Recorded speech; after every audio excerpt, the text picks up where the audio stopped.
আজকে যারা অভ্যুত্থানের নায়ক হিসাবে নিজেদেরকে দাবি করেন, আপনাদের বিরুদ্ধে কয়টা মামলা ছিল আর আমাদের বিরুদ্ধে কয়টা মামলা হয়েছিল? জুলাই অভ্যুত্থানের কথা যখন আসে, অনেকে মনে হয় যে জুলাই অভ্যুত্থান শুধু তারাই করেছেন, জুলাই অভ্যুত্থানে মনে হয় বিএনপির কোনো ভূমিকা নাই। কিন্তু সত্যিকার অর্থে এই জুলাইয়ের জন্ম দিয়েছে কারা? এই বিএনপি, এই শ্রমিক দল, এই ছাত্র দল আজকে ভূমিকা রেখে আজকে সবাই এই জুলাই পর্যন্ত আমরা আন্দোলনকে টেনে এনেছি।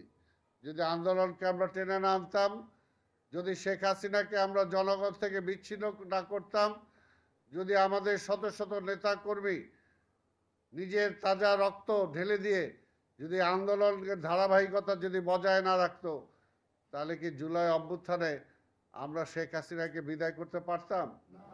পরিষ্কার কথা।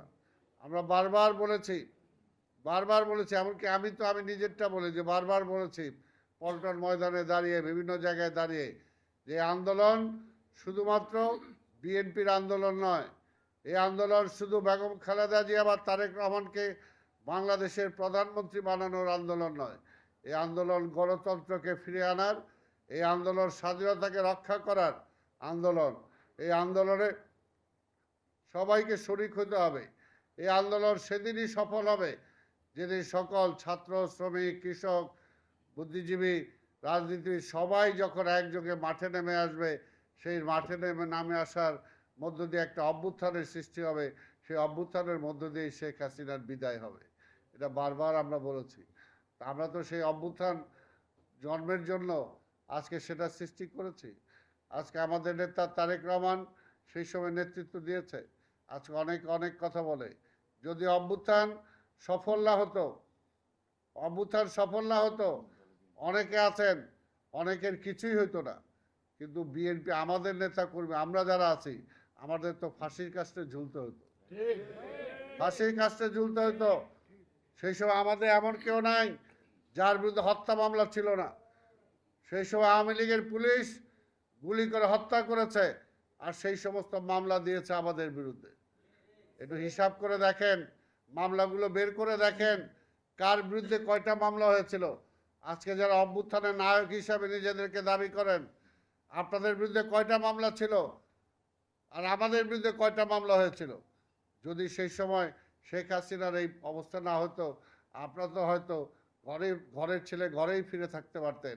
কিন্তু আমাদের তো আর ঘরে ফিরে যাওয়ার কোনো সুযোগ ছিল না। আমাদেরকে মরতে হতো। আবার রাষ্ট্র ক্ষমতায় এসেছে আমাদের দল বিএনপি। আমাদের নেতা তারেক রহমান আজকে বাংলাদেশের প্রধানমন্ত্রী। আপনাদের মনে হতে পারে যে বোধহয় সব সমস্যার সমাধান হয়ে গেছে, সব কিছুই বোধহয় ভালো হয়ে গেছে। না, সব কিছু ভালো হয় নাই, সব কিছু সমাধান হয়ে যায় নাই। কারণ ষড়যন্ত্রকারীরা এখনো আছে, এখনো তারা ষড়যন্ত্র করছে। কারা ষড়যন্ত্র করে? যারা এই দেশের স্বাধীনতার বিপক্ষে। কারা ষড়যন্ত্র করে? যারা এই দেশে গণতন্ত্র প্রতিষ্ঠা হোক এটা চায় না। কারা ষড়যন্ত্র করে? যারা চায় না এই দেশের সাধারণ মানুষ ভালো থাকুক। তারাই কিন্তু আজকে ষড়যন্ত্র করে। আজকে দেখেন, আজকে শহীদ জিয়া, বেগম খালেদা জিয়ার সন্তান তারেক রহমানকে বাংলাদেশের মানুষ নিরঙ্কুশ ভোট দিয়ে তাকে রাষ্ট্র ক্ষমতায় পাঠিয়েছে। জোর জুলুম করে সে ক্ষমতায় যায় নাই, কিন্তু ক্ষমতায় যাওয়ার 2 মাসের মধ্যে, 1 মাসের মধ্যে, 3 মাসের মধ্যে আজকে অনেকে তাকে উৎখাতের কথা বলে।